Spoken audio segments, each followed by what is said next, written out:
Strange New Worlds is the most based right-wing Star Trek since the original series, which is a based and right-wing Star Trek.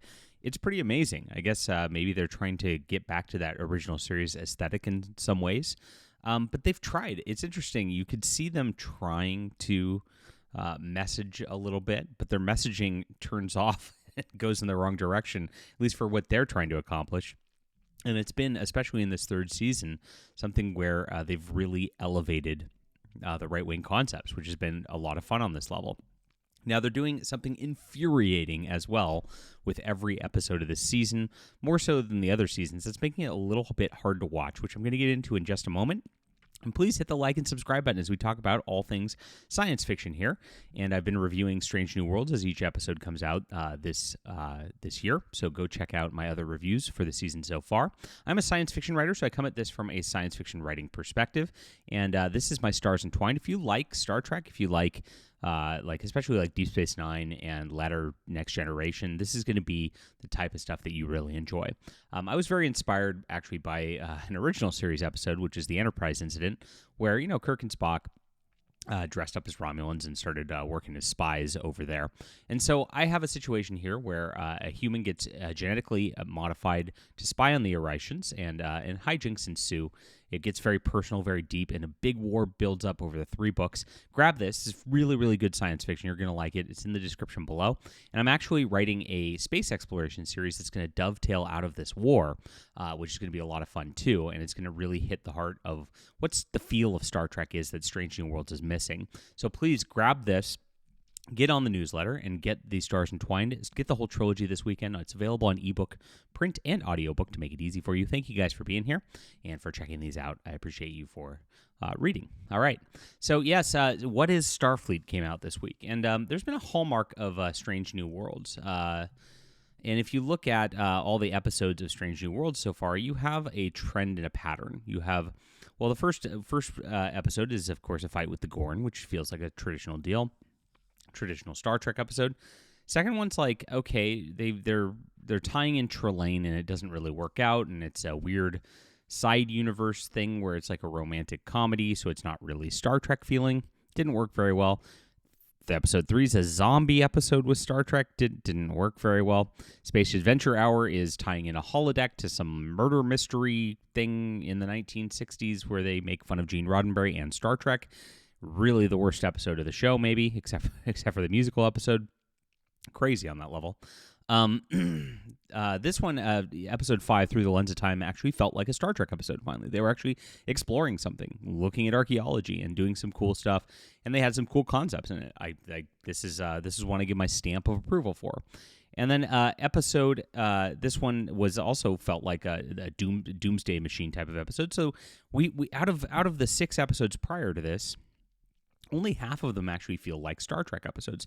It's like they're trying to make Star Trek into something else. It's like, let's do our take on this in a Star Trek setting. Let's do our take on that in a Star Trek setting.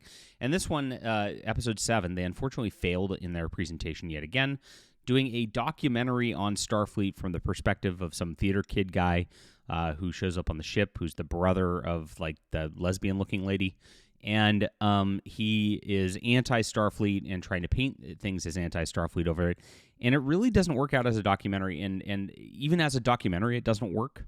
And as the episode, it actually hinders what really would have been probably the best episode of the season if they didn't do it in that weird documentary-style format, unfortunately. So he's going around and he's asking them, why are you guys so militaristic if you're just a space exploration, trying to gotcha them the entire time.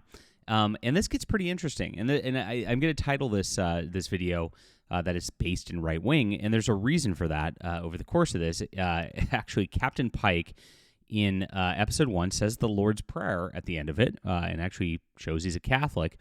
Episode 2, he confirms he's a Catholic again. Pretty interesting stuff on that level.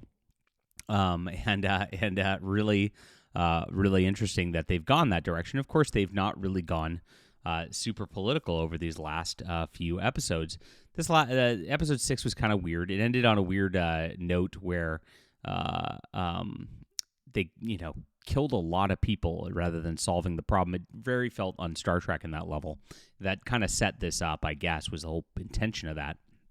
But for the most part, it's been pretty right-wing themes over the course of this. It's been so much so that Trek Central, which is like a very lefty Star Trek website that is out there, is actually saying, I've been critical of the political messaging of recent weeks. So it'll be nice to interrogate these characters a little bit. Pretty interesting on that as that's being talked about. Yes, this is exactly right here, though. It's unavoidable that the episode's shot like a documentary. It's a gimmick that gets old quite quickly. The choices of camera angle are plain weird. Each station at the bridge has a camera angled right in the user's nostrils. The security cameras' angles are on the ceiling, which, besides the impracticality from security, also means we feel terribly far away from the action in a lot of episodes. It creates a very, very boring situation in this. And it's really terrible. And yes, it's constantly changing camera angles. You can't connect with the episode at all. My wife, who's not a normal Star Trek fan, she's kind of like a normie, who I view, is this good from just a normal person's entertainment perspective? She couldn't even watch. She like didn't even know what happened in it because she was so tuned out because of the way it was filmed. And that was a definite problem with this. And again, like it's like, okay, I get Star Trek wants to do a documentary, and I have a theory as to why they want to do this. I think they want to try to show that, like, a proof of concept for Tawny Newsom's Star Trek live-action comedy series, where they're going to film it like this, so it's like a setup like The Office, but Star Trek. And I think this was a proof of concept episode for that, believe it or not. It kind of served as a double in that regard, because they've been talking about doing that over in the Star Trek offices over there. So I hope that's not the case, because this was painful to watch. And it's not because of the plot. The plot was pretty good and pretty Star Trek-y. If they did a normal Star Trek episode out of this probably would have been a 9 out of 10 or 10 out of 10 episode. But unfortunately, the presentation of this was really painful. It did get really old fast. And then having that guy just completely question them was getting obnoxious throughout the entire time. He is getting annoying, and there's problems with it, like on a documentary level. And they talk about it right here. Interviewing his own sister crosses the line about journalistic ethics. Yes, it does. It doesn't make any sense from that level why he wouldn't recuse himself on that point, because he's obviously not going to objectively interview his sister. Now, the whole concept of it doesn't work as well, because he starts out hating Starfleet, thinking they're militaristic, saying that they're hypocrites, and saying that they're out there creating weapons of war and the like. And at the end of it, he changes his mind and realizes they're all nice people, and they sit around and have dinner and clink wine glasses together. And it's like, okay, here's the deal. If you're making a documentary, you filmed all this the entire time. You can adjust your narrative and edit it. If you came to the conclusion Starfleet's good, you'd present that from beginning to end as a singular story. You wouldn't do it like this. It comes across as a jumbled mess in the episode. I get that the point is to have the character change his mind, but in the context of a documentary, it doesn't make sense. A documentary wouldn't work like that. If he changed his mind and actually came to a conclusion over filming the documentary, he would make the documentary so he'd have that conclusion from the beginning. Otherwise, he's a terrible filmmaker, right? And so that doesn't make sense. And so it all falls apart on the way they're doing it. And this is not a particularly clever or interesting or innovative concept doing this documentary kind of thing either, by the way. Babylon 5 did this decades ago. So this is something that's like, it's not a new concept. It wasn't worth doing. It was very boring on that level. Now, the overall plot concept was very, very fun at the same time. Like there's two alien species out there. One of them is genetically manipulating another one so that like they become these like interstellar weapons of war that are just like are just raining destruction. And one of them, and they're able to like telepathically connect with that alien. It overloads Spock's telepathic senses, and Uhura actually uses her communications sort of strategy in order to communicate with it, and realizes that thing hates what it's become because it knows it's been altered, and it just wants to be set free so it can die because it feels horrible. It's a really tragic and really telling sci-fi story. This is something like, wow, might have to manipulate this a little bit to change it a little bit, because it's a cool sci-fi concept. It was presented and executed terribly, and it's like, oh no, on this level.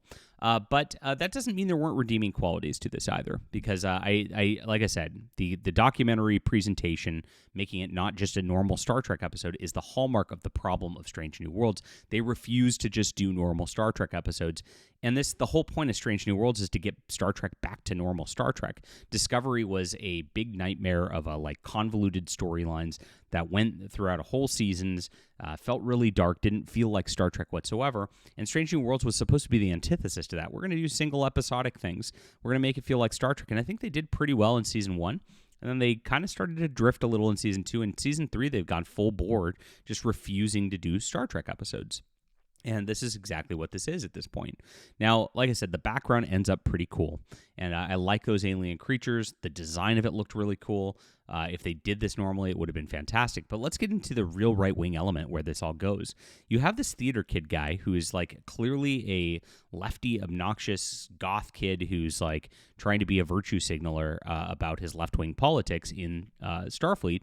And he's trying to gotcha all these people while they're actually doing their jobs on the bridge, like when there's an interstellar war going on. And it's like he's just harassing them in the middle of it. That's exactly what these lefty people do. It's like you can't get anything done because they're going to harass you about the little political crap all day long. And it's like telling on him that that is actually a bad thing. And as he has to change throughout the episode, it is presented as a bad thing. Now, the most poignant part of this, the most right-wing part of this, is he actually starts going at Uhura and going, "You guys are colonizers." Yeah, it's a word that the lefties use on Blue Sky all the time, colonizers. And Uhura is just like, doesn't have it, tells him to shut the F up and go away, and just completely just shuts him out at that point because it's obnoxious and it's fake and it's annoying. It's virtue signaling. And so the virtue signaling lefty gets shut out. And now that's a beautiful moment. Again, if this was presented as a normal Star Trek episode and he was floating around the background and it wasn't filmed like this, I really think this would have been a really, really strong episode. Almost there. It was just a bad choice made on that level that just like sunk this in terms of its entertainment factor. But as it goes along, the guy actually has to conclude that he was wrong about what he was doing. He was wrong about harassing them. He was wrong about trying to cancel them. He was wrong about trying to gotcha them all the time.